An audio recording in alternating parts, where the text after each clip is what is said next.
مش بتعرفي تضبطي الفراخ المشوية اللي في الفرن ولا بتطلع زي الزبدة كده زي اللي بتشتريها من بره، وفي نفس الوقت مش عارفة تضبطي التتبيلة؟ تعالي أقولك على أحلى وصفة لأحلى فراخ مشوية. طول الفيديو قولي استغفرك ربي وأتوب إليك، ما تنسيش تقولي طول الفيديو وتشغلي لسانك بذكر استغفرك ربي وأتوب إليك. أنا هعمل فرختين، حطيت 3 طماطميات على بصلتين حلوين كده على قرنين من الفلفل وفروميهم كده في أي مفرمة. هنا بقى معلقة الا ربع كبيرة من الفلفل الاسود، نص معلقة من الكمون، معلقة ونص من الكزبرة الناشفة، معلقة كبيرة من بهارات الفراخ، طبعا كل اللي انا بعايره بمعلقة كبيرة، معلقة كبيرة من البابريكا، 2 من اللورة، فصين كده ولا 3 من الحبهان، وزيهم من القرنفل، ما تزوديش عن كده، هو كده البهارات تمام جدا. افرمي بقى كل الحاجات ديت حلو جدا، او ممكن تضربيهم في الخلاط مع ربع كوباية من المية. انزلي بقى بالخليط الحلو ده، طبعا فرمت الاول الطماطم على مرتين فعشان كده طالعين، والتانية بالبهارات، اللي بالبهارات هي اللي عاطيه اللون اللي من فوق اللي انتوا شايفينه ده. كنت ناسي احط ربع معلقه من القرفه، ربع معلقه صغيره مش كبيره، ريحه قرفه بس كده اهو بتدي مذاق حلو جدا للفراخ المشويه.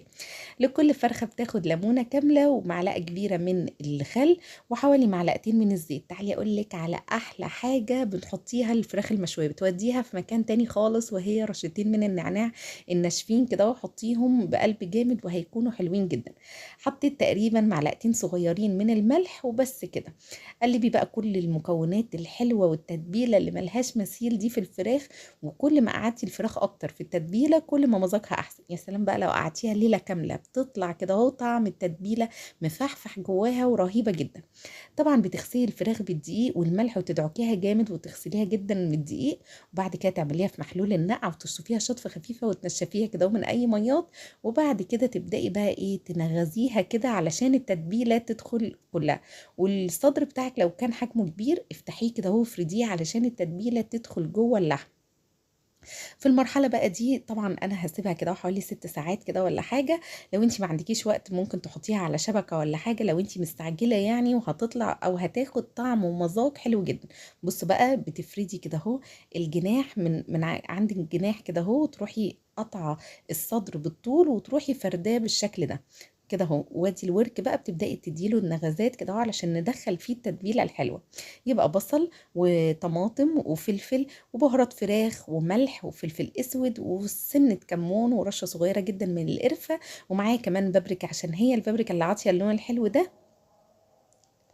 وبعد كده هو ابدأي بقى طبعا عصرتين من الليمون، وما تنسيش ورقتين من اللورة واتنين من الحبهان وزيهم من القرنفل، وهي دي احلى تتبيلة. حطيهم بقى كده اهو بالشكل ده. في قبل بقى ما تبدأي تسوي ولعي الفرن بتاعك على درجة حرارة 250 كده ولا حاجة عشان يسخن كويس جدا. بعد ما تسخني بقى الفرن بتاعك هننزل كده اهو، طبعا قبل ما تدخليها بقى الفرن، الفرن دلوقتي بقى بيسخن، شيلي كل البصل والطماطم اللي على الوش بتاع الفراخ بالشكل ده، عشان لو انتي سبتي البصل والطماطم هيبدأ ان هو يتحرق معاكي وما هيبقاش تمام. بصي شيلي كل البصل كده اهو من الشكل بالشكل ده كده اهو. وهنبدأ بقى نحط الصينية الحلوة دي على درجة حرارة 200. الاول انا كنت مسخنة الفرن جامد على درجة حرارة 250، وبعد كده قللي كده درجة الحرارة ل 200 وهخليها على قاع الفرن في أرضية الفرن لمدة نص ساعة على درجة حرارة عالية جدا. بعد نص ساعة بالظبط ارفعيها فوق على الشبكة، وطي الحرارة من 200 ل 180، وبعد كده هو سيبيها لمدة ساعة كمان. يبقى وزن الفراخ كان عندي من كيلو 700 لكيلو 800، علشان تطلع معاكي زبدة بتقعد من ساعة وربع لساعة ونص مش أكتر من كده. هتكون مستوية جدا من جوه. بصي الورك بتحسي ان هو دايب كده معاكي. جهزي بقى الصينيه وحطي شويه بقدونس كده حلوين في القاع علشان كده تعملي لهم جو المطعم. بصوا شكل الفراخ بالله عليكم شكلها عامل ازاي، رهيب جدا. يا رب الفيديو النهارده يكون عجبكم. لو عجبك الفيديو ما تنسيش اللايك، وما تنسيش اهم اللايك استغفرك ربي واتوب اليك. ولعت لها بقى فحمه، وهغطي بقى الفحمه دي بشويه زيت صغننين كده اهو، بعد كده هقفل عليها لحد ما تاخد احلى طعم.